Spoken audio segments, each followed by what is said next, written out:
możesz nagle się okazać prezesem spółki w Czechach, która narobiła 200 milionów zwrotu lewego VAT-u. Nieprzyjemna sprawa.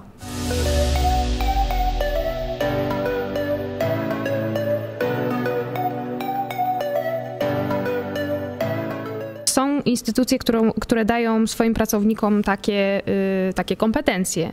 Tam cały czas, żeby założyć konto, potrzebujemy wysłać skan dowodu i skan aktualnego przelewu swojego konta bankowego. I później taki pracownik takiej instytucji ma dostęp do tego w naturalny sposób. Z kolei, żeby otworzyć konto na Skrillu, na PayPalu, potrzebujemy właśnie dokładnie tych samych. I rozsyłamy te skany w różne miejsca, a dzięki tym skanom można zakładać potem spółki w różnych częściach świata, rachunki bankowe w różnych częściach świata i zaciągać kredyty w różnych częściach świata i tak dalej. To jest przerażające. Czas temu na basenie mnie poproszono, żebym w zamian za kluczyk dał dowód osobisty. Rozumiesz, że pobieram kluczyk i daję dowód osobisty i on jest tam... Ze wszystkimi swoimi danymi. Byłby włożony do szufladki, nic by się z tym nie stało, ale to jest nawet w takich miejscach. Żądają od ciebie dokumentów, które mogą skopiować i teoretycznie próbować otwierać na ciebie. Możesz nagle się okazać prezesem spółki w Czechach, która narobiła 200 milionów zwrotu lewego VAT-u. Nieprzyjemna sprawa. Nieprzyjemna, ale coraz częstsza, czyli właśnie kradzież tożsamości, mimo że to brzmi dość ładnie, jak z filmu. Brzmi tak nowocześnie, a to powoduje duże kłopoty u ludzi, na których wypadnie. A to jest na kogo wypadnie, na tego będzie. Tak, nie ma na to się kompletnie wpływu. 2 lata temu był wyciek z bazy PESEL. Poprzez kancelarie komornicze wypłynęły wszystkie pełne dane 1 600 000 Polaków. Sprawą się zajęło ABW, potem to wyciszyli, natomiast kto to dostał, gdzie to zostało powielone, nie wiadomo.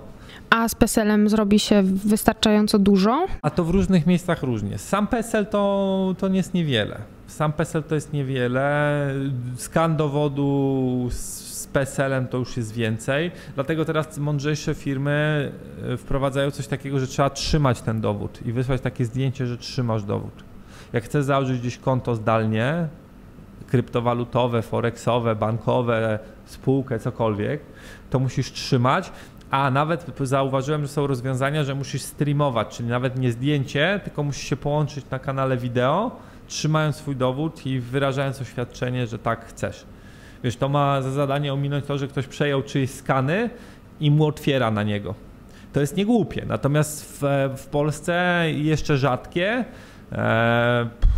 będzie powodowało problemy i powoduje, a w świecie, wiesz, braku gotówki i braku kryptowalut u ludzi, bo oni trzymają kasę na kontach. Jeśli się wpadnie w takie tarapaty w ten czy inny sposób, to te tarapaty narastają, a na samym końcu przychodzi komornik i zabiera ci wszystko, co miałeś na koncie, na poczet tych zobowiązań i ty się musisz tłumaczyć, że to nie ty otwierałaś konto bankowe na Słowacji, na które wyłudzałaś pieniądze na wnuczka na przykład. A może po prostu za łatwo jest otworzyć konto gdzieś, wziąć kredyt właśnie. Za łatwo czy jest? No tak, gdzieniegdzie jest za łatwo, bo chwilówki na przykład, często się kradnie tożsamość i chwilówki zaciąga. Tak, na kogoś, że masz nagle się budzisz, masz 10 chwilówek, a tam to bardzo szybko te odsetki lecą, więc tamta zabagniona sprawa to bardzo szybko się zamienia w bardzo zabagnioną sprawę. Problem też leży w anachronizmie, że powinny być tożsamość i podpis oparty na przykład na blockchainie, a nie, że go ręką podpisujesz, a twój dowód to jest kawałek plastiku, który można sfotografować. To trzeba by inaczej rozwiązać, widzisz, bo to jest połączenie jakby kół z bryczki do systemu nowoczesnego.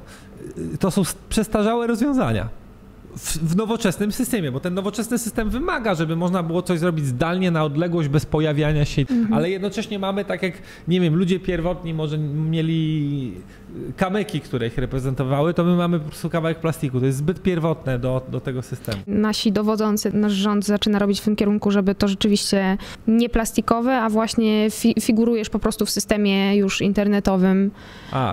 No i tu nie zgubisz plastiku, więc... Dopóki system nie zostanie skutecznie zaatakowany, to tak, to rozwiąże pewnie. Może go oprą na blockchainie, więc nie będzie problemu. Może go oprą na blockchainie, mądrze skonstruowanym blockchainie, Blockchain bardzo często analizując projekty widzę, że jest tylko pozornym blockchainem. Co z tego, że zdecentralizujesz bazę danych na 5 czy 10 maszyn, jak ty kontrolujesz wszystkie 10 maszyn i one są w jednej lokalizacji. To nie jest decentralizacja. A jest tak? Bywa tak. Natomiast jeśli te 10 maszyn jest w jednym miejscu i jest pod jedną twoją kontrolą, to jest fikcyjny blockchain. A to jest jeszcze podwójnie groźne, bo jest niby zdecentralizowane, więc każdy myśli, że jest bezpieczne, a nie jest. Bo jak coś jest jawnie scentralizowane, to przynajmniej wiesz, tak?